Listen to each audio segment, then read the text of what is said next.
bọ́jọ́ bá pẹ́ títí ọjọ́ àpín o bọ́nà bá jìnnà jìnnà àdópin o àti sáré àdópin aré àmàtí jìyà àdópin ìyà o àti sunsun àti kan ògiri ó má ti gbẹ̀yìn kọ́ lọ́tẹ̀ ìmọ̀ o bẹ́ẹ̀ ni o. ilé òní gbóná kárẹ́nu omi kọ́lé ayé òní kóró kálọ̀ dífá ọ̀run o láyé náà la ó wà títà ó fi ṣẹ́gun lójú àwọn ọlọ́tẹ̀ ẹkún akọjá òkùnkùn ajímọ́lẹ̀ fáwa ọmọ Yorùbá ọjọ́ ayọ̀ súnmọ́lé o.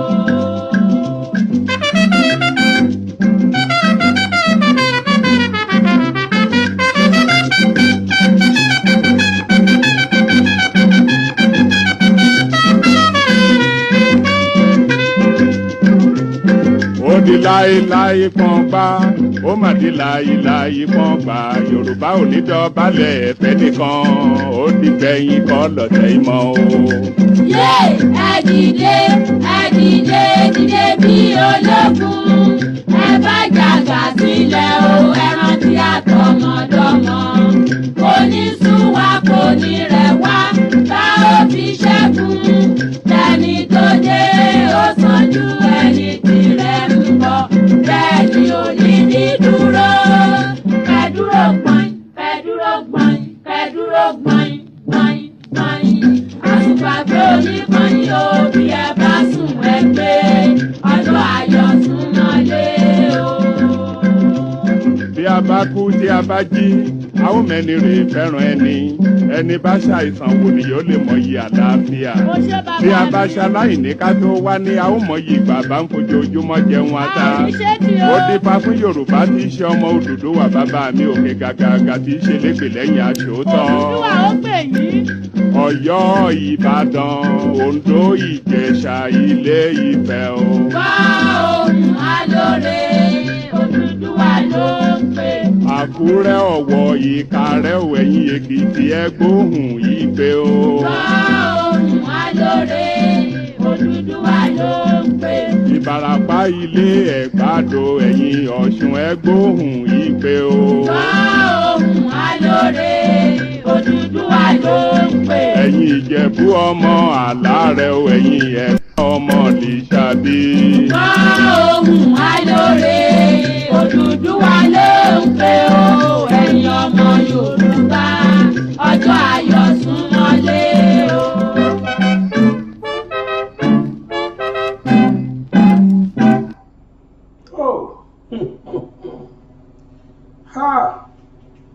mo kí gbogbo ojú tó ń wò mí káàkiri ayé mi ò ní gbà wá lásìkò púpọ̀ nítorí pé àwọn ohun tí mò ń rí kà yìí àwọn ohun tí ń bà mí lẹ́rù tó sì ń bà mí nínú jẹ́ òun náà làwọn tí mò ń kà yìí. mo kí yín káàbọ̀ sórí ètò Yorùbá Nation Now lórí BGI TV bàbá gbàgede mọ̀ tẹlifíṣàn. ojú tẹ́ fi ń wò mí ò ní fọ́, etí tẹ́ sì fi ń gbọ́ mi ò ní di lágbára Olódùmarè ọba òkè. ẹ wá nǹkan fìdílé àbí kẹ́ fìdílé nǹkan kájọjẹ gbádùn ètò tòní. síwájú kí n tó máa bẹ́tò yìí lọ, ẹ jẹ́ n dúpẹ́ lọ́dọ̀ Olódùmarè ọba tó dá mi, ọba tí mo nígbàgbọ́ sí póun ló dá sánmọ̀ méjèèje àtilẹ̀ méjèèje, gbogbo ohun tí ń bẹ́nu rẹ̀ títí máa wo èèyàn, Ọlọ́run yìí nìkan ló dá wa. ọba tó fún mi lójú, tó fún mi létí, tó fún mi lẹ́nu, ó ní máa fojú mi rí mo sì ń rí kedere, ó ní máa fẹnu mi sọ mò ń fẹnu sọ tẹ́ ẹ nífẹ̀ẹ́ sí tẹ́ ẹ sì ń gbọ́yé, ó fún mi létí, ó ní máa gbọ́n tẹ́yìn náà bá wí àti ti gbogbo ayé tó kù bá wí. Elédùmarè ni mo dúpẹ́ lọ́wọ́ ẹ̀ torí kò tí ì jẹ́ kí wọ́n torí tèmi gbé dígà, kò tó ẹ̀kọ́ torí tèmi gbé ṣọ́fẹ̀. mo dúpẹ́ lọ́dọ̀ Ọlọ́run ọba Elédùmarè. mo wá fàsìkò yìí bẹ́ẹ̀ àtẹ̀mí àtiwọ́ tó ń wò mí yìí, káyé má dìde ìṣẹ́jú kan fún wa ní báyìí o. k'Elédùmarè jẹ́ ká ní ẹ̀mí gígùn, ká lò tó pọ̀ nínú ìṣẹ̀mí ayé. ó ṣe wá nǹkan pẹ́ láyé tó, k'Olódùmarè jẹ́ ká lò ó níbi ìyọ́nú òun Ọlọ́run, ká má lò síbi tí ó bínú sí wa. tó lẹ́ẹ̀kan sí màá máa fàsìkò yìí sọ fún wa pé ẹ̀yin tí ẹ jẹ́ àlejò nínú ṣánẹ́ẹ̀lì wa yìí BGI TV, abẹ́yìn tó jẹ́ pé ẹ̀ tí ń wá wò ó ẹ̀dẹ̀ ń lọ ni, ẹ subscribe ẹ ṣe bẹ́ẹ̀ lénìí. Nínú kọ́mẹ̀ntì ètò tí mo ṣe lánàá ẹnìkan kọ́mẹ̀ntì síbẹ̀ pé bàbá gbàgede mo nífẹ̀ẹ́ rẹ gan mo sì nífẹ̀ẹ́ ètò rẹ àmọ́ mo wà nínú àwọn ẹni tó jẹ́ pé ó nífẹ̀ẹ́ kó máa wò ètò ẹ ṣùgbọ́n mi subscribe fún ẹ. Ẹnìkan wá bá ń dá lóhùn nínú kọ́mẹ̀ntì pé ó yẹ subscribe ń sìn yìí. Nítorí ìdí èyí mi náà máa sọ fún yín pé ẹ wo bí tó kọ subscribe sí kẹtẹ tẹ́ bá ti tẹ̀ ti dára wa nù. Bákan náà ni pé ẹ wo aago tó wà lẹ́gbẹ̀ẹ́ subscribe yìí ẹ ti rí bí àmì aago báyìí ni ẹ tẹ́ bá ti tẹ̀ wọ́n ń pe eléyìí ní notification bell.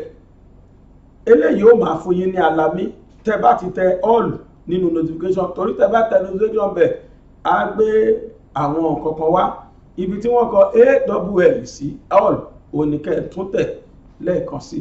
Tẹ́ bá ti tẹ̀ gbogbo ètò tó bá ń gun orí channel wa yìí ni wọ́n máa wá gbé alámì fún yín pé nínú BGI TV ètò kan tó ti wà bẹ́ẹ̀ o kẹ́ lọ wò ó. Tó ó yẹ wá nǹkan fìdílé o tàbí kí ẹ fìdílé nǹkan ẹ bá mi ké sálára ẹ ké sájérò ẹ ké sọ́wọ́ àrọ̀gbọ́ àga wípé ètò BGI ètò Yorùbá Nation Now ó tún ti dóde o lórí BGI TV ó yá ẹ jẹ́ àjọ máa lọ.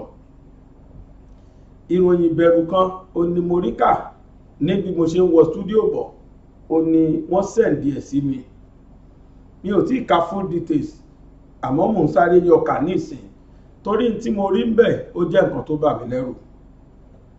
Ohun tí mo rí ni pé ìlú China wọ́n mà ti gba airport kan ṣoṣo tí Uganda tán gbójúlé tí wọ́n ti ń pawó ribiribi wọlé.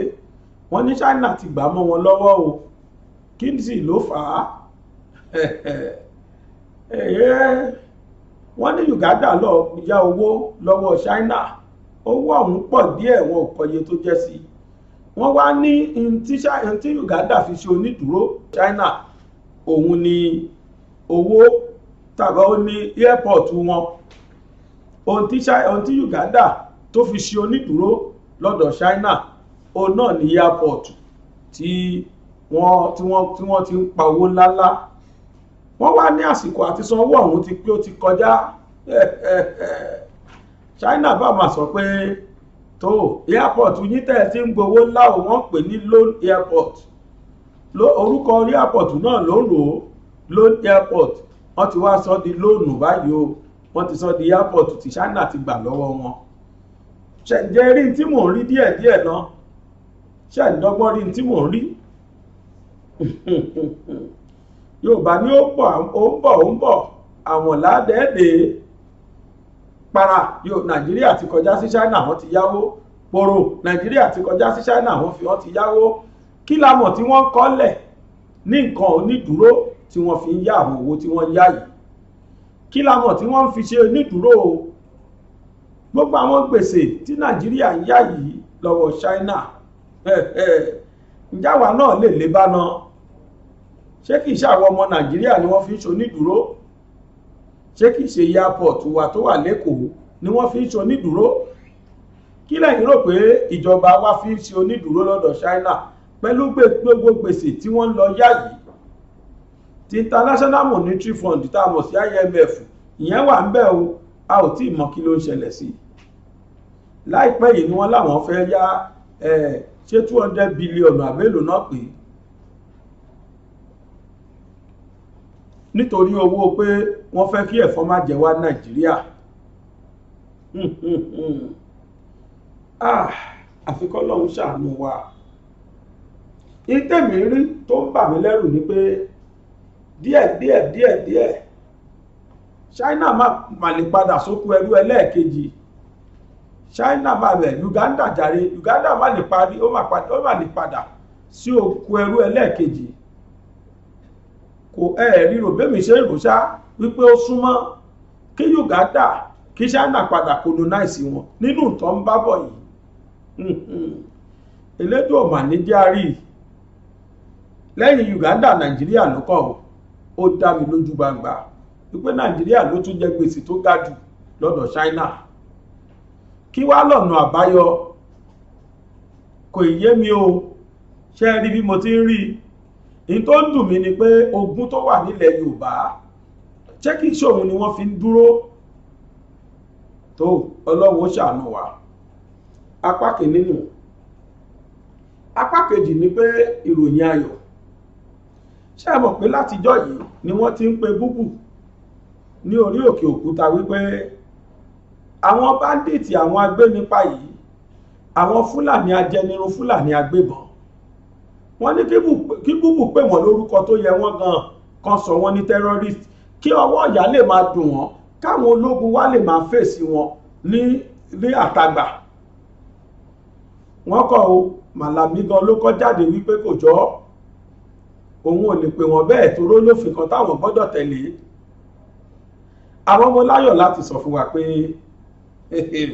bí mo ti ń bá yín sọ̀rọ̀ yìí ilé ẹjọ́ ti dájọ́ o wọ́n sì ti pe àwọn Fúlàní agbénipa wọ́n ní wọn ò kì í ṣe báńdíìtì mọ́ wọ́n ní látẹ̀ní lọ tẹ́rọ́rìstì ni wọ́n fún ìgbà àkọ́kọ́ tí wọ́n pè wọ́n tẹ́rọ́rìstì.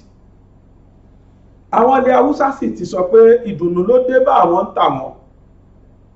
Àwọn ọ̀dọ́ ilẹ̀ Haúsá wọ́n ní ìdùnnú ló jẹ́ o nípa wípé kí ilé ẹjọ́ kó pe Fúlàní agbénipa ní bandit.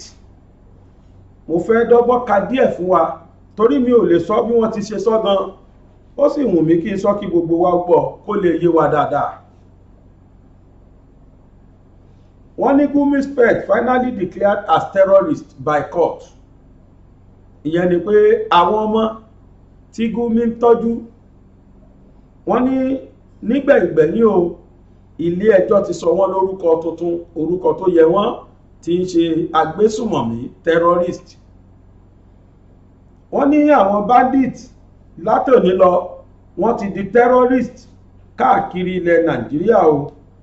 Wọ́n ní ọ́fíìsì Màlàmí ìyẹn ni pé Anthony General ti ìlú Nàìjíríà tó sì tún jẹ́ alábòjútó fún ètò òfin Minister of Justice wọ́n ní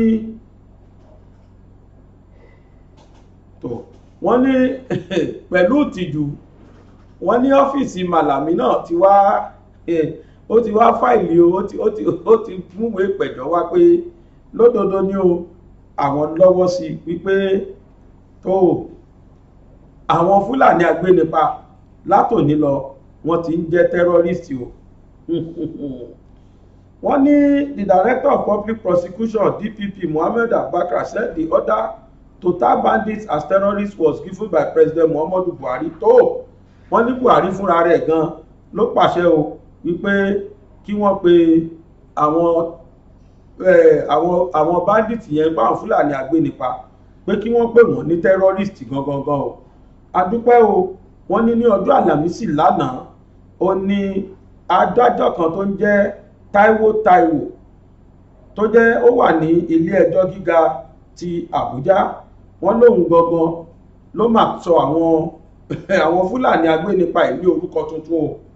Orúkọ tí wọ́n sì sọ wọ́n náà ní Fúlàní agbésùmọ̀mí ìyẹn ni pé Fúlàní terrorist bandit terrorist látòní lọ wọ́n yé ṣe Fúlàní agbénipa mọ́ o Fúlàní agbésùmọ̀mí ni wọ́n Fúlàní pààyàn Fúlàní gbébọn Fúlàní onísùmọ̀mí terrorist group ó ní wọ́n jẹ́ látòní. Èyí tí mo wá ń retí látọ̀dọ̀ ìjọba ó náà ni kí wọ́n bá wa pé àwọn Miyetti Allah tó jẹ́ àwọn gan ni àwọn Fúlàní agbénipa ìjáde látara wọn kí wọ́n pè wọ́n ní terrorist group kí wọ́n bá pè wọ́n ní business group mọ́ wọ́n èé ṣe ẹgbẹ́ oníṣòwò kò sí ṣòwò kankan tí wọ́n fi màálù wọn ṣe wọ́n fi ń pa gbèjègbèjọ́ lẹ̀ Yorùbá ni. Ìdùnnú gan ló jẹ́ fún mi wípé tó Fúlàní látòní lọ àwọn Fúlàní panipani Fúlàní darandaran Fúlàní darandaran terrorist ni wọ́n látòní wọ́n èé ṣe bandit mọ́ bá a bá pè wọ́n terrorist níta kò sófin tí ò mú wa mọ́ báyìí torí pé ilé ẹjọ́ ti dájọ́ ó ti pè wọ́n lórúkọ wọ́n ti wá wọ́n ti sọṣẹ́ ìmájíyàn gbé nílùú Nàìjíríà wọ́n ti sọ diṣẹ́ kódà Yorùbá náà tó ń tẹ̀lé wọn níbi tó burú dé báyìí Yorùbá ń tẹ̀lé wọn Ìgbò náà ń tẹ̀lé wọn torí wọ́n ti rí pé iṣẹ́ tó dùn làwọn Fúlàní yìí ń ṣe yìí, kán jíyàn gbé kí wọ́n sì gba mílíọ̀nù ńlá tó pọ̀ 5 million 20 million 500 million. àwọn Yorùbá náà má tó darapọ̀, bẹ́ẹ̀ náà làwọn Yíbò gbẹ̀yìn, ọwọ́ ti tú ọ̀pọ̀lọpọ̀ tó jẹ́ pé wọ́n jọ ń ṣiṣẹ́ papọ̀ ni pẹ̀lú àwọn Fúlàní. bákan náà ni pé àwọn kan sì wà táwọn ó rò pé Yorùbá ni wọ́n, tó jẹ́lẹ̀ Yorùbá náà bí wọn sí, ibẹ̀ ni wọ́n gbé, ibẹ̀ ni wọ́n dàgbà sí, kódà ńgbà míì wọn a máa bá Yorùbá lórúkọ tó sì jẹ́ràn Fúlàní ni wọ́n. jẹ́jẹ́ mọ̀ bẹ́ẹ̀, àwọn máa rò pé Yorùbá ni wọ́n, ìṣesí Fúlàní ní bẹ lára wọn, kódà ìkànnú àwọn òbí wọn gan lè jẹ́ Fúlàní tàbí káwọn òbí wọn méjèèjì jẹ́ Fúlàní, ṣùgbọ́n àwọn pé wọ́n bí wọn sílẹ̀ Yorùbá, wọ́n mú mi bí, wọ́n jẹun bí, wọ́n gbé bí dàgbà, Fúlàní Yorùbá náà lápè wọn torí sọ̀rọ̀ wọn ò tiẹ̀ bí jọ Fúlàní rárá. wọ́n wà láàrin àwọn tí wọ́n jí àwọn èèyàn gbé yìí o, wọn ò ṣetán láti gbọ́ aburú tó tóbi ó ní nǹkan ṣe nínú wọn, tó jẹ́ pé àwọn bíi 6 ni wọ́n kó papọ̀ tí wọ́n jí àwọn èèyàn gbé. mo fẹ́ ní pápápá ká lọ wo àgbéléwò yìí. àwọn tí ọwọ́ tó ní o, ohun tí wọ́n sì fẹnu ara wọn sọ, ohun tó bà nínú jẹ́ gidigidi ni. ẹ jọ̀ọ́ ẹ jẹ́ kájọ wò ó, tá a bá wá kó bẹ́ẹ̀ ká gba òkè ọjà wa, ká gbọ́ níta ní fún wa. mò ń padà bọ̀. Ayo Samuel. You are from where? From Akungba, Native of Akungba Akoko. How old are you? I'm 59 years, sir. What brought you to police cell? What brought me to police is I was involved in a case of kidnapping. Kidnapping of who? Of one pastor, which I don't know his name. The man was kidnapped, where I was later known that is a pastor of Deeper Life at Akure. So it is one boy called Igwe, that which is Dayo Titus. He's a church member of that pastor. He's the one who bring the work of that man, that they should kidnap him, that the man is having money. So from there now, we team together. Ayo Samuel, Dayo Titus, Bangi Adebayo, Johnson, Umi, Samuel, Dele Petim. But unfortunately, when they want to go and perform the act, Oro did not follow go. Dele Petim did not follow go. But it is Ayo Samuel, Dayo Titus, Samuel, which is at large, Dayo Igwe, which is at large with Ibumi. We are just the 5 people that involved in that operation. Then after kidnapping the man, yes, sir. Where were you took him to? When we kidnapped the man from Akure, we brought the man down to Ado Ekiti here. So I'm where in Ado? I don't know the name of the street, but I know the house. I don't know the name, but I know the house. It's a Bumi's father. Bumi's father. Yes, sir. Then apart from kidnapping. Actually, I don't know the very amount that the man was paid, because Samuel is the one that collected the ransom. Because I and Johnson, we are the ones who stand with the man that was kidnapped. So only what I know is that they invited us that they've collected ransom. They gave me my own chair. How much? 1 million, sir. 1 million. Yes, what sir. did you use the money for? From inside the money, I bought a motorcycle. So the motorcycle gone after like 1 week. Where I parked the motorcycle was stolen, which many people know about it. So the way I just use the money judiciously, I still make some farms, sir, out of the money. Then where were you doing? Sir. Where were you doing? Báwo ni? Ó fine sir. Kí lorúkọ ẹ? Orúkọ mi ni Johnson Kokeri. Mi ò gbọ́. Johnson Kokeri. Ọmọ bo ni ẹ́? Ọmọ Ògbómọ̀ṣọ́ local government Àgbàdo. Ok. Kí ló gbé ẹ dé RRS office? Kidnapping pẹ̀lú armed robbery. Kidnapping àti armed robbery. Bẹ́ẹ̀. Ǹjẹ́ ṣé o lè dárúkọ àwọn èèyàn mélòó tó ti kidnap? Mi mọ orúkọ ṣùgbọ́n mo mọ obìnrin kan àti pásítọ̀ kan l'Ákúrẹ́. Obìnrin yẹn ó lo 7 days lọ́dọ̀ wa, a gbé lọ síbi ilé Báfọ̀. Èbó lẹ ti gbé woman yẹn. Ìbílẹ̀ àti lọ gbé ní Adébáyọ̀. A gbé lọ sí ibẹ̀ yẹn ní Èwẹ̀ ní Waterworks níbílẹ̀ Báfọ̀n olóyè Ìwíládó. Ibẹ̀ la gbé lọ. Pásítọ̀ tá gbé ní Àkúrẹ́ náà ibẹ̀ náà la gbé lọ náà pẹ̀lú Bùnmi Igwe ní ti pásítọ̀ ẹ̀ Bùnmi Igwe AY èmi àtàṣe ènìyàn ní ti woman àti Adó yìí èmi Bùnmi Igwe àti Délé Petim àtàṣe ènìyàn ti woman yẹn. Okay. Ti first one yẹn wọ́n fún mi share tí wọ́n fún mi 750 ń bẹ̀. Kí ló ń jẹ́ 750? 750,000 naira. Ní kíni? Owó tán fún mi. Ní share àti tiẹ̀? Share tán fún mi ṣùgbọ́n mi lè tán gbà lọ́wọ́ pásítọ̀ yẹn. Ti second one náà mi lè tán gbà náà lọ́wọ́ woman yẹn wọ́n fún mi ní 480 náà fún mi. Kí ló ń jẹ́ 480? 490,000 naira náà fún mi. Owó náà fún mi bẹ́ẹ̀. Woman tẹ gbé yẹn. Bẹ́ẹ̀. Ọjọ́ mélòó ló lò ní ọ̀dọ̀ yín? 7 days. 7 days. 7 days. Bẹ́ẹ̀. Pásítọ̀ tẹ gbé látàkùrẹ́ wá sí Èkìtì yẹn ọjọ́ mélòó ló lò? 7 days náà. 7 days ló lò. Bẹ́ẹ̀. Ibo lẹ ti lọ gba ransom yẹn? Kogi ni Samuel pẹ̀lú Igwe ti gba ransom. Kogi náà ti lọ gbà. Bẹ́ẹ̀. So àwọn méjèèjì tán tẹ kidnap wá sí Adó yẹn. Bẹ́ẹ̀. Tẹ kidnap ní Adó yẹn. Kogi state lẹ ti lọ gba ransom yẹn. Ìrọ̀ wọn gba second one ní Kogi. Ibo náà ti lọ gbà. Adó ìnú náà ti gbà. Níbo? Wọ́n níbi Matthew níbi AUD.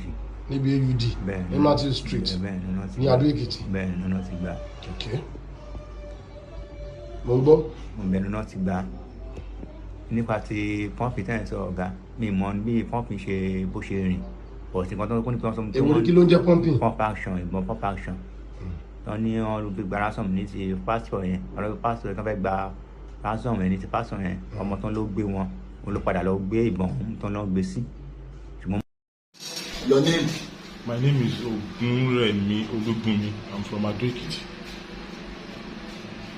I got involved into kidnapping. That's why I'm at the RRS police cell. I started the act of kidnapping January 2021 this year when I met with Samuel. He was one that introduced me to kidnapping, and he said I can drive very well. It's because of my act of driving. That's why he involved me. So and I agreed to participate. So the first kidnap event we went was that of Suleiman Akimbami, and the second one was the wife of the late Surveyor General. The third one was the man that jumped out from the boot of the vehicle. I don't know his name. And the fourth one was at Akure. He is a pastor. And the fifth one is my uncle's wife, Mrs. Oladende. How many of you that participated in the crime? In the crime, myself, Samuel, Dayo Igwe, Oro, Banji Oro, Dele Petim,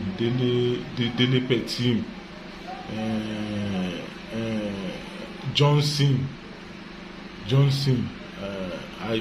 Ayolopa, and the person that used to give us the target, I mean the kidnapped victims, is Enfoga.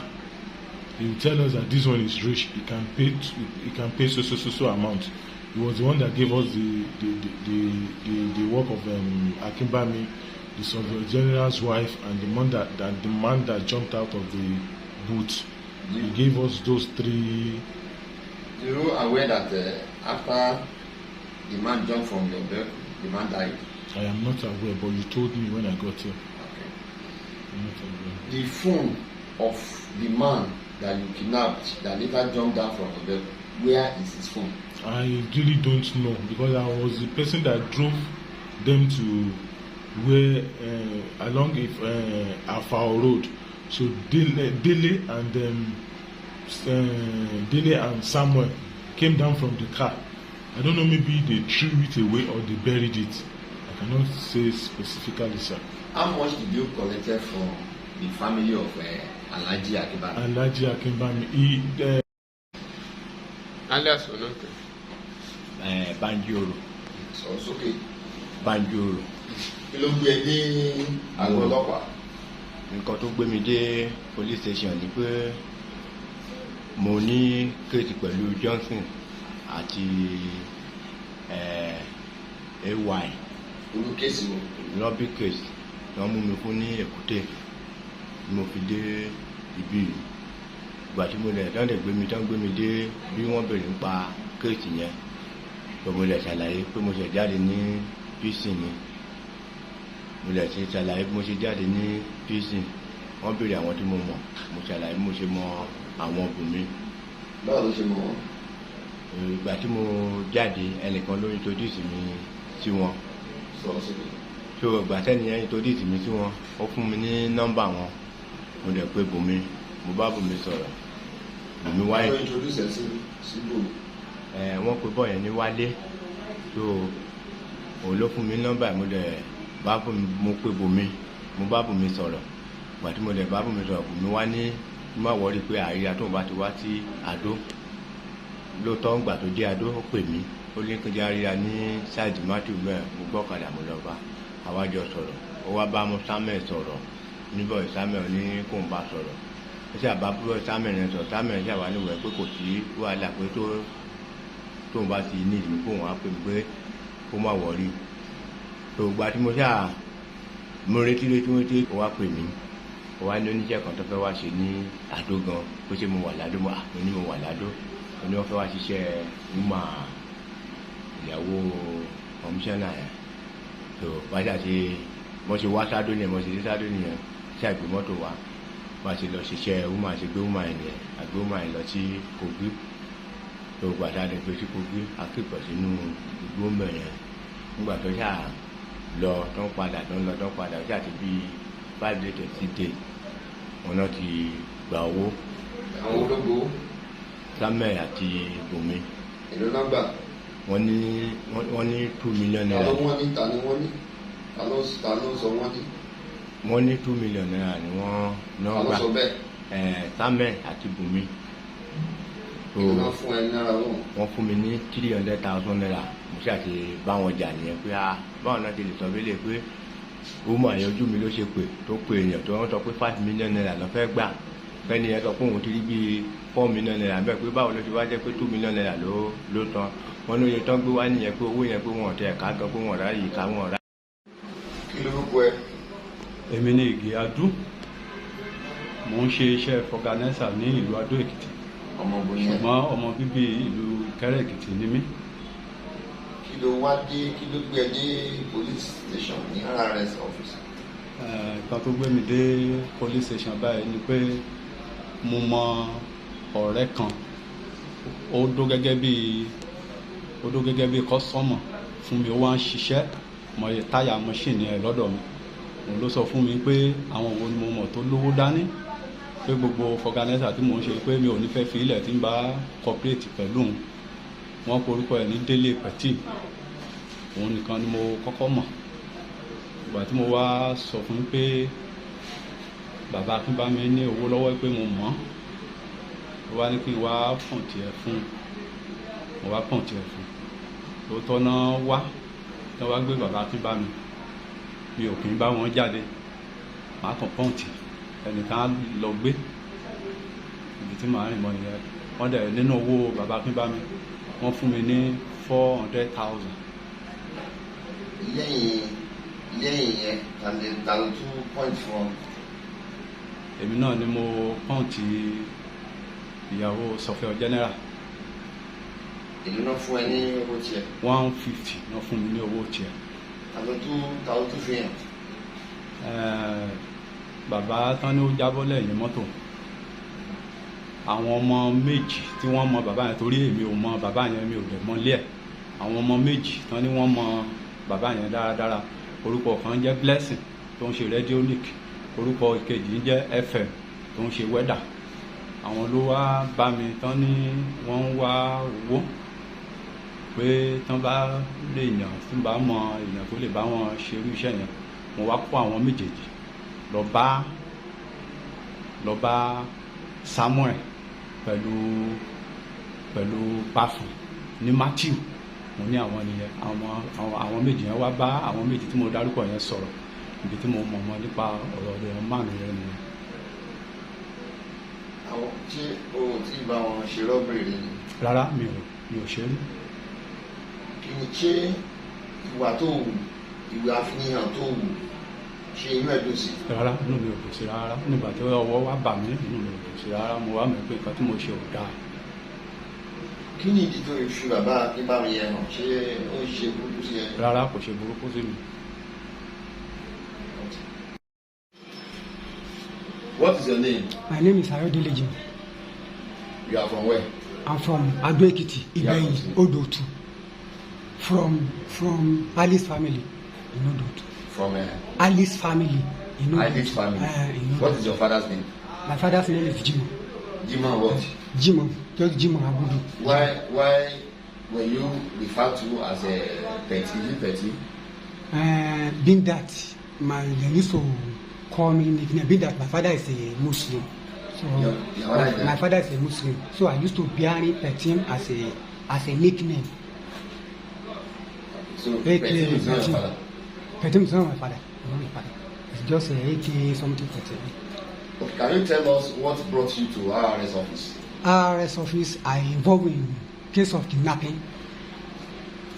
My first kidnapping, I kidnapped Akibami with Bomiba from Guremi, with one boy. They are calling the boy Small. I don't know his name, but they are calling it Small. I don't know where he's living there. With TJ, with Bomiba from 4 of us, and me, Ayodele. Yeah. What of the man that used to behave like the Fulani? The second one, I participate there. Bumi law back from Guremi. So Johnson is behaved like Fulani. He has some answer. Then everything that is a Fulani is not a Fulani. So we participate. So it's not a Fulani. It's not. I don't think so. Why do they used to call him Fulani? Man, he just take it disguise according to. It resemble Fulani. He has some answer. He saying do like Fulani. Then with Dayo Igwe. With Bumi Bafon, so with TJ, 5 of us get Bumi in-law arrested, kept it at Water was area in Ado-Ekiti, under upstairs. When you kidnap Alhaji Akibami, yeah. Where did you kept Alhaji? We kept it in the farm. That farm, Samuel father is the one who have that farm. Is their family's farm. The farm is their family. The farm is like, located where? In Kaba. In Kaba. And that farm is in Kogi State. And that farm is belong to family like some acres of farm. How much did you collect from Alhaji Akibami's farm? Like 7 billion plus. They are talking about 80 million. How much were you giving? Then give me 1,000. Èrò tó ń lọ sókè òkun ẹ̀yìn dà. Ságbàsúlà àti máa wálé iṣẹ́ tó kójú òṣùwọ̀n láti bá ní ṣètò ìwé ìrìnnà ní kókó. Ọpẹ́ o! Ṣíṣe ìwé ìrìnnà dìrọ̀rùn ká bá ní ṣètò ilégbèé fún ìgbádùn àkókò ìsinmi lẹ́nu iṣẹ́, ìrìn àjò afẹ́ fún àwọn akẹ́kọ̀ọ́, lílọ sí Mẹ́kà òun Jerúsálẹ́mù, ó fẹ́ lọ kàwé lókè òkun, iṣẹ́ kíkọ́ lókè òkun àti bẹ́ẹ̀ bẹ́ẹ̀ lọ. Force Excellent Able Travels and Tours Limited wọ́n gba òǹtẹ̀ lọ́dọ̀ ìjọba pẹ̀lú àwọn àjọ elétò ìrìn àjò ojú òfurufú. Force Excellent Able Travels and Tours Limited àwọn gan lọ́ba láti bá wa dòwò pọ̀. Ẹ lè pe 09055052472. ẹ sì lè ti àtẹ̀ránṣẹ́ sórí +639174163 wọ́n wà ní nọ́mbà 45 Shokenway Òkè Ìjẹun Abẹ́òkúta ní ìpínlẹ̀ Ògùn. ẹ lè kàn sí www.excellenttravels.com.ph. Force Excellent Able Travels and Tours Limited. ìrìn àjò dìrọ̀.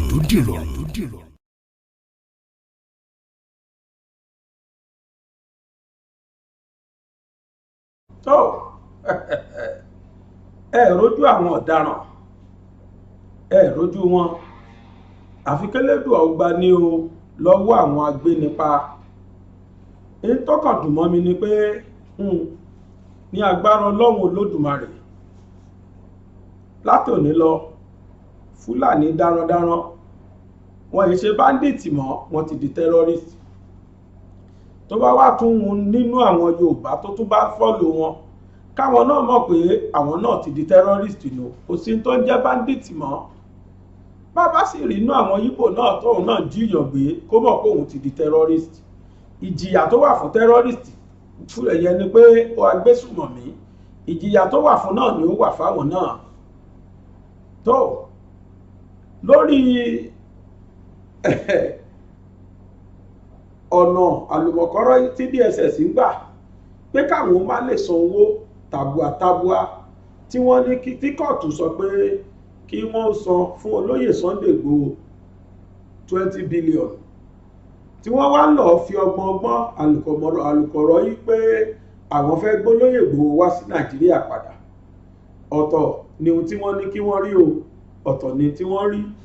ọgbọ́n ni wọ́n fi ń ṣe léyìí. ká má gbàgbé lágbára Ọlọ́run láìpẹ́ yìí ilé ẹjọ́ kòtẹ́milọ́rùn ó dájọ́, wọ́n sọ tí wọ́n rí ń bẹ̀ lórí lẹ́tà tí àwọn DSS fi kọ tí wọ́n ṣẹ̀ṣẹ̀ tún fáìlì lórí wípé tí àwọn bá yọ 20 bílíọ̀nù kúrò nínú owó Nàìjíríà, nínú ọrọ̀ ajé Nàìjíríà, wọ́n ní Nàìjíríà dẹnu arinlẹ̀ ni.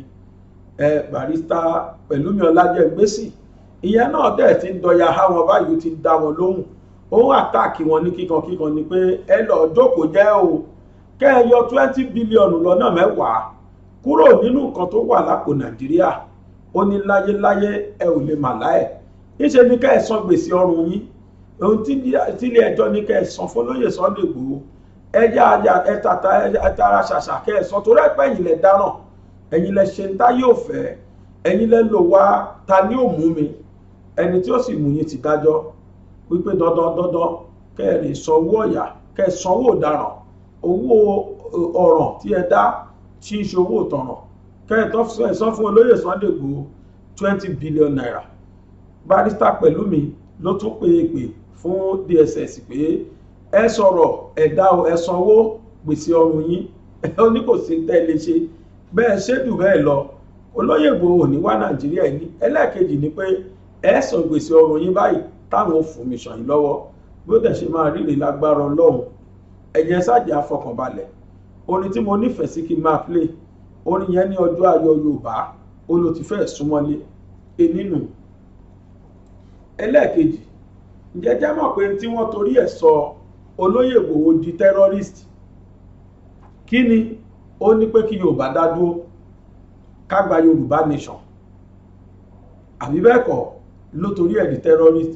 whereas nínú òfin Nàìjíríà ó wà ń bẹ̀ wípé we can ask for self-determination kódà provision ló jẹ́ nínú law ó wà nínú òfin Nàìjíríà pé kò sí tó burú o tí a bá rí pé àjọṣe wa kò dán mọ́rán mọ́ a lè béèrè fún ètò ìdádúró tiwa pé a fẹ́ gba Yorùbá nation. mo wá fẹ́ fìdí ẹ̀ múlẹ̀ pé kì í ṣe Nàìjíríà nìkan lòfin yìí wà. jẹ́jẹ́ mọ̀ pé wà ń lo òyìnbó náà. ẹ̀yin ará Amẹ́ríkà ìwọlé ti gbọ́ ìwọlé sí ilé má ti gbọ́. ṣùgbọ́n irọ́ tí mo fẹ́ pa yìí mo fẹ́ kẹ́ ẹ fojú yín wò dáadáa. n tó ń ṣẹlẹ̀ lọ́wọ́lọ́wọ́ l'Amẹ́ríkà ni ìlú kan l'Amẹ́ríkà. jẹ́jẹ́ mọ̀ pé lọ́wọ́ yìí tí Sunday Igboho ṣe àwọn náà ń ṣe lọ́wọ́lọ́wọ́ báyìí. kódà bí Sunday Igboho ṣe jẹ́ ẹni tó ṣàyàgbàǹgbà tó léwájú bẹ́ẹ̀ náà lẹ́nìkan l'Amẹ́ríkà náà ṣàyàgbàǹgbà tóun náà léwájú o. kódà bá a ṣe ń ṣèwọ́de ń bí làwọn náà ṣe lọ́hùn wípé sẹ́ àwọn fẹ́ kó lára Amẹ́ríkà bóyá Atlanta àbí nǹkan kan nílùú ọ̀hún. mo fẹ́ ká lọ wo fídíò yẹn ká gbọ́ gbogbo full documentary tán ṣe fún kódà wọ́n dárúkọ onítọ̀hún ń táwa ń pọ́jẹ̀bẹ̀ lákìsà ń bí tán torí ẹ̀ sọ Sunday Igboho di criminal tán torí ẹ̀ sọ di ẹni tí ayé ń wá tí wọ́n ní fugitive ni ẹni táwọn ń wá ni. mo ń bọ̀ ẹ̀jẹ̀ àwọn bó ṣe rí. Now, the exit of Texas from the United States, surprisingly, it isn't just Texans who want to secede from America. Most citizens want to separate from the American Union. So could the United States break up? Our next report brings you more details. In a democracy, political differences are common. But Republican lawmaker Ted Cruz is taking his fight with the Democrats to the next level. Cruz is very unhappy with the ruling party's legislative agenda. So much so that he is talking about succession. Cruz wants his home state of Texas to split from America if the Republicans fail to have their way. We also saw a group of children. Cruz told this to students in Texas last month. If they pack the Supreme Court, if they make DC a state, if they federalize elections and massively expand voter fraud, there may come a point where it's hopeless. This wasn't just a political statement. Ted Cruz is serious about Texit, the exit of Texas from the US. And he wants Texans to consider it too. Cruz even has some ideas about what Texas could take from America. If Texas splits, Cruz wants the state to take NASA, the military and America's oil supply. And Cruz isn't the one who came up with the idea of succession. He is just echoing a demand from thousands of Texans. A political campaign has been brewing in the state. It is called the Texas Nationalist Movement. The campaign has more than 400,000 supporters. What is their mission? A statewide referendum on the succession of Texas. In fact, the group is pushing for a vote next year itself, during the 2022 midterm elections. They aren't the only ones calling for a breakup of the US. Earlier this year, a poll came out with some shocking findings. 37% of Americans are willing to split from the United States. The support for succession is highest in the South. 44% of American citizens here want to succeed. Who are these citizens who want to break up America? Most of them are Republican supporters. 66% of them in Southern America advocate a split. Almost half of the independent voters in the region back them. Voices backing succession are still in the minority in the US. But they are too big to be ignored. 21st century America looks increasingly like a divided nation. These divisions were only made worse during the Trump years. 52% of the voters who backed Donald Trump say the Republican state should split from the Union. They want to create their own separate country. Joe Biden rose to power with the promise to heal those divisions. The US president must act fast, because the future of the American Union is now at stake. Bureau Report, WION, World is One. Ẹ mọ̀ káàbọ̀ padà. Ẹ jọ̀ọ́, kí ni ìyàtọ̀ ń tẹ́ rí yìí sí n tó ń ṣẹlẹ̀ Nàìjíríà? Kíjọba Amẹ́ríkà wá lọ gbé eléyìí wípé ìwọ béèrè fún ìgbàjọba láàrin Texas kò l'Amẹ́ríkà. Ó yá o. Kí lẹ̀ṣẹ̀ tí Ìgbòho ṣẹ̀? Kí lẹ̀ṣẹ̀ ẹ̀ṣẹ̀ kọ́ ni tẹ́lẹ̀ yìí ṣẹ̀ yìí? Lọ́dọ̀ Nàìjíríà ẹ̀ṣẹ̀ ni. Àwọn lọ́dọ̀ ìjọba Amẹ́ríkà ẹ̀tọ́ ẹ̀ ló ń béèrè fún. Kó má yà wá lẹ́nu tí Texas bá láwọn ṣara Amẹ́ríkà mọ́ tá à ń gbọ́ country of Texas. Bóyá United Texas State la máa gbọ́ àbí kò bí orúkọ tá a bá sọ wọ́n. Ǹjẹ́ gbáriwo? Ǹjẹ́ gbọ́ kẹ́ni tí wọ́n ló lead yìí? Ǹjẹ́ gbọ́ kán declare wanted? Ìjọba búbù láìṣẹ̀ láìrò olóyè Ìgbòho wà níbi tó wà, ọmọ ọlọ́mọ ó bèrè fẹ́tọ́ ẹ̀ ní o, ẹ sọ di fugitive, ẹ sọ di asálé, ẹ sọ dẹni tẹ́ ń wá kiri. Elédùmarè wà ń bẹ̀ ọ́ tó ń wo gbogbo wa. Ní tó kàn yé èmi tó dá mi lójú ṣáká, tó dá mi lójú gbangba ni pé kò sí tẹ́nìkan tó lè ṣe lẹ́yìn tọ́lọ́run bá ti parí. Ọlọ́run Olódùmarè òun ló wà lẹ́yìn ọ̀rọ̀, òun ló wà níbẹ̀rẹ̀, òun ló wà láàrin, òun ló wà níparí. Ṣé mo sọ fún wa lánàá wípé Ọlọ́run fúnra rẹ̀ ló gbé Músà dìde tá a mọ̀ sí Moses. Ọlọ́run fúnra rẹ̀ náà ló ránṣẹ́ sí àwọn ọmọ Ísírẹ́lì. Ọlọ́run fúnra rẹ̀ náà ló sì dúró títí tó fi kó wọn kúrò nílùú Ísírẹ́lì, nílùú Egypt. Ṣebí Ọlọ́run fúnra rẹ̀ yìí náà ló sì wà lórí ìtẹ́ ṣá. Ṣebí Ọlọ́run fúnra rẹ̀ yìí náà lọ́ba tó sì wà lórí ìtẹ́ tó ṣe ti Músà, ti Moses. Ṣebí Ọlọ́run yìí náà sì ni. Ẹ jẹ́ àfọkànbalẹ̀. Tó bá jẹ́ pé iṣẹ́ kan náà lọ́lọ́run jọ rọ́hùn àti Músà, bó ti pe Músà tó ránṣẹ́ bẹ́ẹ̀ náà lọ́lọ́run ṣe pè Ìgbòho tó rán sí Yorùbá. Akáláṣe Músà gbóhùn Ọlọ́run, Ìgbòho gbóhùn Ọlọ́run. Àmọ́ tọ́lọ́run bá fẹ́ rán yànṣẹ́ ń gbà míì, á kàn fi sí lọ́kàn ni lọ́ọ́ ṣe báyìí, á dẹ̀ padà dúró tì í. Awuyewuye lè máa lọ níbẹ̀rẹ̀, ṣùgbọ́n tó dé mi lójú ni pé orin ọpẹ́ lápadà kọ nígbẹ̀yìn. Orin ọpẹ́ lápadà kọ nígbẹ̀yìn. Gbogbo ẹni tó dúró wípé ojú ò tilẹ̀ Yorùbá ní agbára Ọlọ́run wá lajúlẹ̀ báyìí tá sì máa ṣe dáadáa lẹ̀ Yorùbá ni. Gbogbo ẹni tó dúró nídúró wípé kílẹ̀ Yorùbá má di nǹkan tá a fẹ́ kọ́wọ́ wa má tó, ẹ̀yin ẹ ṣàfọkànbalẹ̀. Ẹ máa wo ohun tí ó gbẹ̀yìn irú wọn ní ìgbà míì. Ẹni bá ní a má ṣe rere Ọlọ́run ó sì tì mọ́lé, kò ní tilẹ̀kùn. Rírí ni tọ́lọ́run ó tìyàn mọ́lé tí ò sì ní tilẹ̀kùn. Yóò máa gbénu ilé máa wò tá a báyìí, kò sí nígbà tó hàn bí kú kó jáde. Ọlọ́run ló tì mọ́lé lójú ayé gbogbo ẹni tó sọ pé ilẹ̀ Yorùbá ò ní ìsinmi, ilẹ̀ Yorùbá ò ní bọ́ lóko ẹrú. Ọlọ́run ó tì wọ́n mọ́lé báyìí, ó ṣílẹ̀kùnlẹ̀, wọn ọ̀dẹ̀ nílé jáde tí wọ́n á máa fetí ara wọn gbọ́nú rédíò, wọ́n á máa wònú tẹ́lẹ̀ pé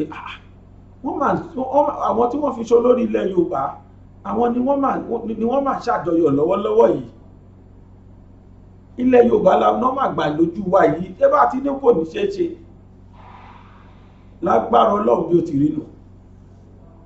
Lọ́lá ọmọdé, lọ́lá àgbà, lọ́lá ọkùnrin, lọ́lá obìnrin. Kábíyèsí Aróyinkẹ́yìn wà ti Òkè Ìlá. Iṣẹ́ tí wọ́n fẹ́ jẹ́ fún wa, ẹ jẹ́ á gbọ́, mò ń padà bọ̀. Èmi ni Aláyélúwà Ọba Dókítà Adédòkun Ọmọnìyí Àṣọlá Bọ́lárìn Aróyinkẹ́yìn kínní, Ọ̀ràngún ti ìlú Òkè Ìlá ní ìpínlẹ̀ Ọ̀ṣun. Ẹ̀yàn wa, mo rọ̀ yín o, ẹ máa bá mi wo BGI TV, Bàbá Gbàgede, olólùfẹ́ Yorùbá ni, ó fẹ́ òótọ́ sísọ, ó máa fẹ́ràn àwọn ènìyàn, ó fẹ́ràn Yorùbá. Ẹ máa wo ibi tó yẹ ká máa bò ní gbogbo ìgbà, ibi tá a bá dẹ̀ ti lè ran ilé iṣẹ́ yìí lọ́wọ́, ẹ jẹ́ ká ràn wọ́n lọ́wọ́. Wọ́n ń ṣe nǹkan tọ́lọ́run nìkan wá ṣe ni. Ojú wa ò ní fọ́ o, etí wa ò ní di o, iléeṣẹ́ náà kò ní dàrú, iléeṣẹ́ náà á máa dàgbà sókè ni. BGI TV, ẹ má fi ṣeré, ẹ máa wò lóòrèkóòrè.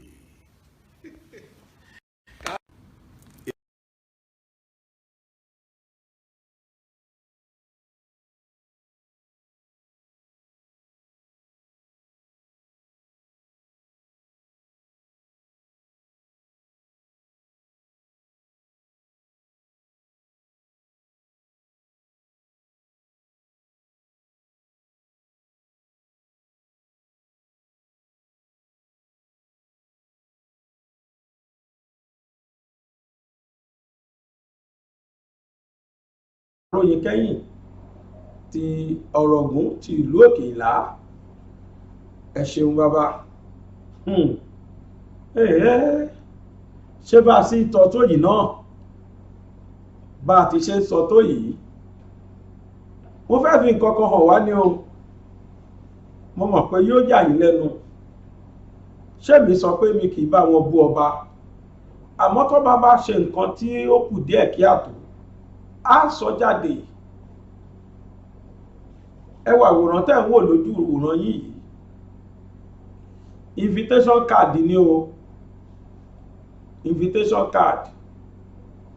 Olúwo tìlú Ìwó ó fẹ́ fi Fúlàní jẹ sẹ́ríkì bá a ti ṣe ń sọ tó yìí. Olúwo tìlú Ìwó wọ́n fẹ́ fi Fúlàní jẹ sẹ́ríkì, ó tún wá jáàfin ọba ìlú Ìwó gangan ni wọ́n ti fẹ́ jẹ sẹ́ríkì yìí. Invitation ẹ̀lẹ́ ń wò lójú ìwòran yìí o. Ọmọ Yorùbá, níbo la fi làákàyè sí ẹjẹ́ ayára wa làákàyè? Tó bá tiẹ̀ jẹ́ pé lóòótọ́ ni kò ní tá à ń sọ bí wọ́n ṣe ń pa àwọn èèyàn yìí ní kò délùú Ìwó, ló jẹ́ pé ọmọ Ìwó kankan wọn ò jí gbé. Ṣé ìlú míì tó jẹ́lẹ̀ Yorùbá ṣé wọn ò tó bá kẹ́dùn fún ọba yìí ni? Torí pé mi fẹ́ mọ kí ni ìṣírí ẹlẹ́wọ̀n tó ń sago mọ́wọ́ o. Oore kí lóòṣà Fúlàní fi ṣàbùké tá a wá tún lè rí inú ọba Yorùbá kan tí ó tún máa wá lóhùn fi Fúlàní jẹ sẹ́ríkì. Sẹ́ríkì Fúlàní gbogbo ìlú Ìwó o ni wọ́n fẹ́ jẹ ìyó ẹ̀wò déètì yẹn ń bẹ̀. Ṣé lèyí yẹ kó rí bẹ́ẹ̀ nílùú tó lọ́ba tó níjòyè? Ẹ̀yin ará Ìwó ẹ sì lajúlẹ̀ wo ohun tó ń ṣẹlẹ̀ yìí. Àníṣẹ́ káàtì ẹ̀ wá sọ pé Fúlàní ò jíyàn kankan gbé níwò, nǹkan kan ò ṣẹlẹ̀ níwò. Ṣé ilẹ̀ Yorùbá tó kù táwọn Fúlàní ti ń ṣe ń tọ́ ń ṣe, ṣé kò yẹ kó kàn wá ni? Káwa tó wá rí i pé kábíyèsí kan ó wá ṣe àyàgbàgbà, ó lè fi Fúlàní jẹ oyè sẹ́ríkì nílùú tó lọ́ba tó níjòyè lẹ́ Yorùbá. Kábíyèsí Oníwó of Ìwó, ẹ rántí o wípé àgbáríjọ Yorùbá ló fi yín sípò ọba o, kì í ṣe àgbáríjọ Fúlàní rárá. Bẹ́ bá ṣe wùyàn lèèyàn ṣe lè ṣèjọba ẹ̀. Bó bá wùyàn lè sọ pé ẹ̀yin ò sí òòṣà, kò sẹ́ni tí ó mú yín sí. Bó bá wùyín ẹ lè sọ pé ẹ̀yin gan lolórí gbogbo òòṣà, kò sẹ́ni tí ó mú yín sí. Àmọ́ ìgbésẹ̀ tẹ́ gbé yìí lórí ọ̀rọ̀ ìfẹ́ Fúlàní tẹ́ tún fi hàn sí ilẹ̀ Yorùbá, bàbá ẹ̀ sì bẹ̀rù Ọlọ́run. Olúwo ẹ bẹ̀rù Ọlọ́run. Ẹbẹ́ yìí náà rí tú táwọn Fúlàní yìí ń palẹ̀ Yorùbá. Ilẹ̀ Yorùbá nìkọ̀kọ́ káàkiri Nàìjíríà ni. Ṣó wá dáa ká sọ pé ìlà tó bá nídìí irú eléyìí? Ẹ ti fẹ́ kan sọ fún wa wípé ẹ ò nífẹ̀ẹ́ sí Yorùbá nation, ẹ ò fọwọ́ sí, kò sì sẹ́ni tó èmi kíní yóò bá yín wí. Mi ò sí inú ẹni tí ó bú yín pé ẹ ṣe sọ bẹ́ẹ̀. Ẹ láǹfààní séròǹgbà àti yín kẹ́ ẹ tẹ̀lé. Àmọ́ bàbá kẹ́ ẹ wá wò ṣùṣùṣùṣùṣù kó tún jẹ́ pé ṣe ni ẹ̀ tún wá fi Fúlàní jẹ sẹ́ríkì Fúlàní ní bá a ṣe ń pariwo tó yìí. Ìyẹn ni pé gbogbo ìyà tí Yorùbá ń jẹ kò kàn Olúwo rárá, lolúwo sọ fún wa yẹn. Ìyẹn ni pé bí wọ́n ṣe ń fi Yorùbá ṣẹrú yìí, inú Olúwo ń dùn ni. Àbí kí ni ká pé nǹkan tún ṣẹ̀ṣẹ̀ gbé yọ yìí? Ó yà mí lẹ́nu o. Kódà ó sọ sí mi lẹ́nu, ó buyọ̀ sí. Ẹ̀yin èèyàn mi tẹ́ ń wò mí nílé, ẹ gbọ́ ṣé bó ṣe yẹ kó rí rèé. Ọba aládé ní ń ta wà nú ẹ̀yìn ní bí a ṣe sọ pé gbogbo Fúlàní ti fẹ́ palẹ̀ Yorùbá run yìí. Kọ́ba kan tún wá sí nífẹ̀ẹ́ wọn débi wípé ó wá fẹ́ tún fi wọ́n jẹ olórí sẹ́ríkì gbogbo Ìwó, sẹ́ríkì Fúlàní. Kó wá jọba gan-an ló tiẹ̀ fẹ́ fi wọ́n jẹ láàlá. Kódà ààfin ọba ni wọ́n ti fẹ́ joyè. Ẹjọ́ ṣé sẹ́ríkì Fúlàní wà ní oyè Yorùbá ni tó fi já ààfin Olúwo ni wọ́n ti fẹ́ joyè sẹ́ríkì Fúlàní? Torí kò yé mi. Ọ̀dọ̀ bóyá mi ò rí invitation yìí dáadáa ni o, bóyá mi ò rí kà dáadáa, bóyá ojú mi ṣú gbà tí mò ń kà á. Kí ni ká ti gbọ́?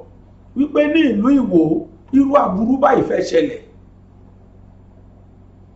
Ẹ̀yin ọ̀dọ́ Ìwó ẹ sì rí rọ́bà yín kẹ́ ẹ jẹ́ kí bàbá mọ aburú tó wà nínú kí wọ́n fi Fúlàní jẹ Sẹ́ríkì Fúlàní kódà láàfin ọba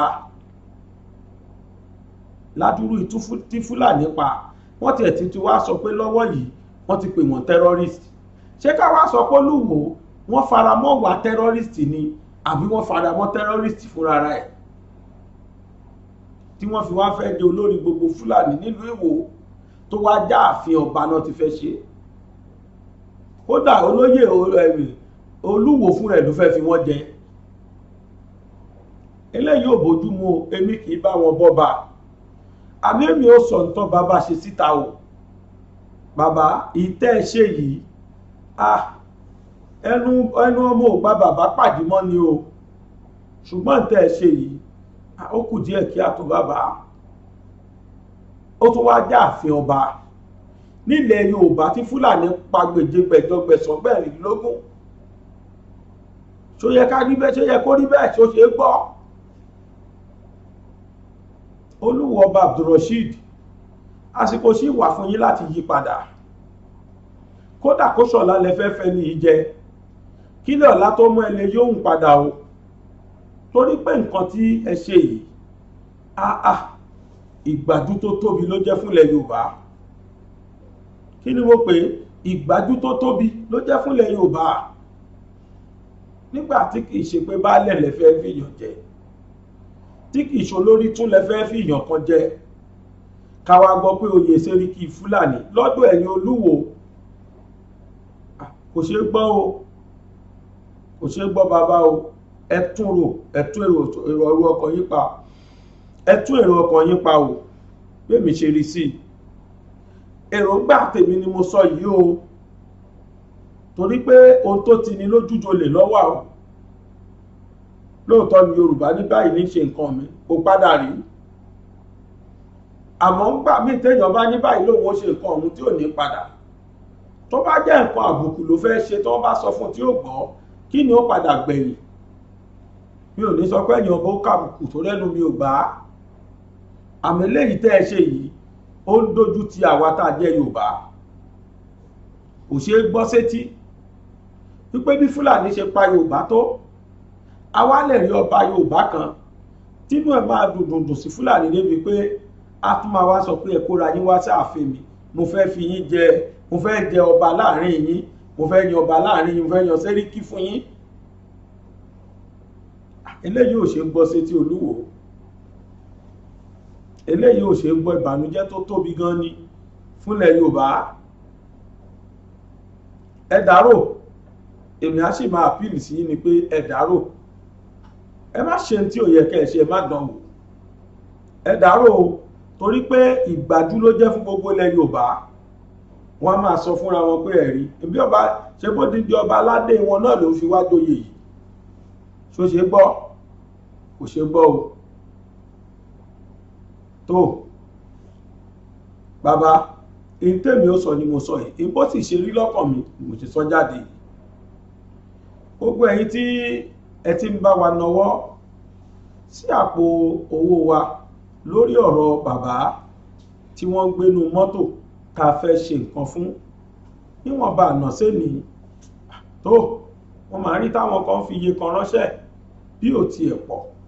Èmi ò gbàgbọ́ pé owó kan ò pọ̀, torí pé ẹni tó rí ni tó mọ́ni lójú, ká dúpẹ́ lọ́wọ́ ẹ̀. Ṣé bí èèyàn kan ní ò tiẹ̀ wo ibi tá a wà rárá. Mo dúpẹ́ lọ́wọ́ gbogbo ẹ̀yin tẹ́ ẹ ti dá sọ̀rọ̀ yẹn látijọ́ yìí, àtẹ̀yin tó jẹ́ kó ti sú. Mo dúpẹ́ lọ́wọ́ yín. Ìgbà wo lẹ dákan fún ìyá Màríà náà, àmọ́ bó ṣe dómi lára sí ó ní mo ṣe fi ń sọ̀rọ̀. Ó wù mí ní kò pẹ́ kò pẹ́ kí n fi confidence lọ sọ́dọ̀ bàbá yìí, kí n mú wọn kúrò nínú mọ́tò tí wọ́n ń gbé yẹn, kí n rẹ́ǹtì ilé fún wọn, ká wá ra ẹ̀rọ kára síbẹ̀ fún wọn wípé kí wọ́n máa jókòó tì kán sì máa rí nǹkan fi bẹnu. Ó dá mi lójú pé gbogbo ẹ̀yin tẹ́ ti bá wa dá sí, bàbá yìí ò ní ṣe é pè fún wa, yóò máa ṣàdúrà ní bí ìyá Màríà ti ṣe ń ṣàdúrà ránṣẹ́ sí gbogbo ẹ̀yin tẹ́ bá dá sọ̀rọ̀ ẹ̀. torí ìdí èyí mo tún ṣe ń fàsìkò yìí bẹ́ẹ̀ yẹn ni títí tọ́wọ́ yìí ó fi pé ẹ̀yin tẹ́ ẹ bá nífẹ̀ẹ́ sí o torí pé ẹ̀yin èèyàn ti gbìyànjú gan-an àwọn èèyàn ti gbìyànjú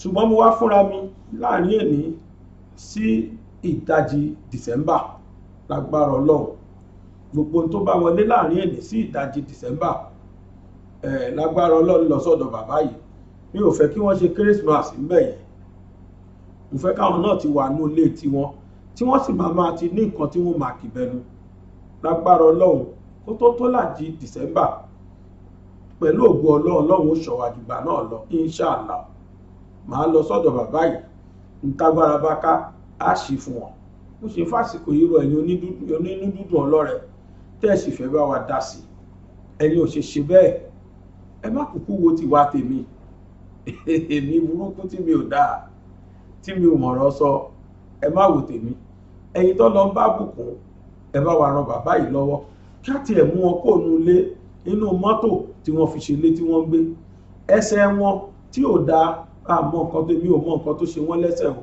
kí n bá wọn treat ẹ̀ bóyá máa gba dókítà fún wọn àbá máa gbé wọn lọ sí hospital bákan náà ni wípé n tí bàbá yìí ó máa fi jẹun dọjọ́ ọkú kára fún ẹ̀rọ lóhùn mi kí n jókòó kí n rà fún kán máa jókòó tì torí iṣẹ́ ìjókòó nìyẹn ìyẹn gan ló lè bá tó ń ṣe wọ́n mu tó Ọlọ́run á ṣe dáadáa fún wa agbẹ́mi ṣetán o agbẹ́lérú ó lọ sí ìlú Ìdáró àlùkò mi ṣetán ó lọ sí ìlú Ìkòsùn lékèlékè mi ṣetán lẹ́nìí ó máa ń re ìlú Ìkẹfùn tó èmi Aláwìyé Adébáyọ̀ Sàmúdì ọmọ bàbá tíṣà lábẹ́òkúta náà ni mo tó ń mú ètò Yorùbá Nation Now wá sójú ìwòran yín látàárọ̀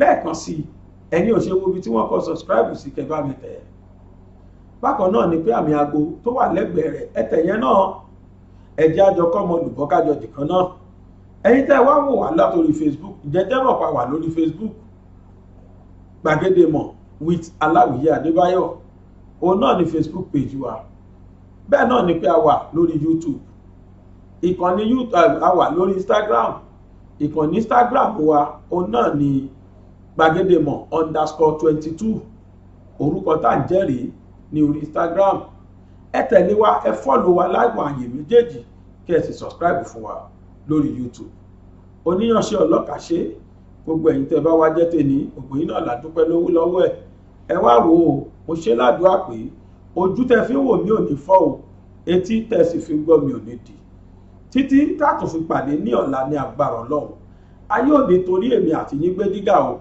bẹ́ẹ̀ ni wọn sì ní dìde ìṣẹ́jú kan fún wa wọn ò mà ní fi píkṣọ wa àwòrán wa wọn ò ní fi kọ́ IRP lọ́dún yìí o lágbára Ọlọ́run ó wà fún wa lẹ́nu gígùn àtàlàfíà ara mo ń fàsìkò yìí sọ fún wa pé kójú má kàtírí o láyọ̀.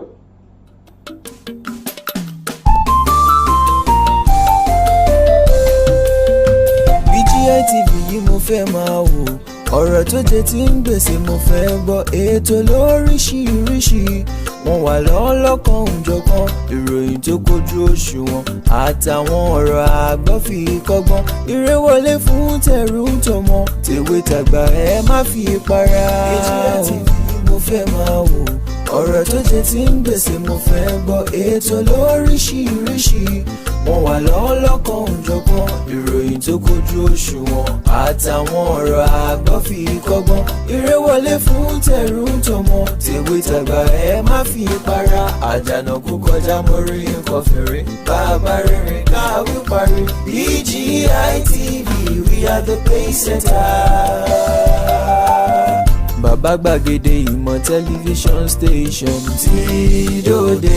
Iléeṣẹ́ amóhùnmáwòrán tó mọ bó ṣe ń lọ tó ní ìròyìn kọ́ńbọ̀kì tó jẹ́ yàjóyàjó ìròyìn àti ìsọfúnni àtìgbàdégbà àwọn ètò tó ké pọ́pọ́ filẹ̀ má yí kúò ń bẹ̀ má gbé kúò ń bẹ̀ máa jẹ̀gbádùn ẹ̀ lọ BGI TV Bàbá Gbàgede ìmọ̀ TV èdè ọ̀kìn ló dirí ẹwà fákòkò o bí ọ̀kìn bá tú ìyẹ́ ẹ̀ díẹ̀ ẹwà rẹ̀ á kalẹ̀ á ká oko ẹ kàn sí ẹ̀ka ìpolówó ọjà wa láti bá wa dòwò pọ̀ lórí +234 70 07038226160 fún àwọn tí ń bẹ lórílẹ̀‐èdè Nàìjíríà 07038226160. BGI TV, Bàbá Gbàgede Ìmọ̀ TV, ọ̀gá ni kọ́ń láwùjọ òkúta. Bàbá Gbàgede Ìmọ̀ tẹlifíṣọ̀n station tí dòde.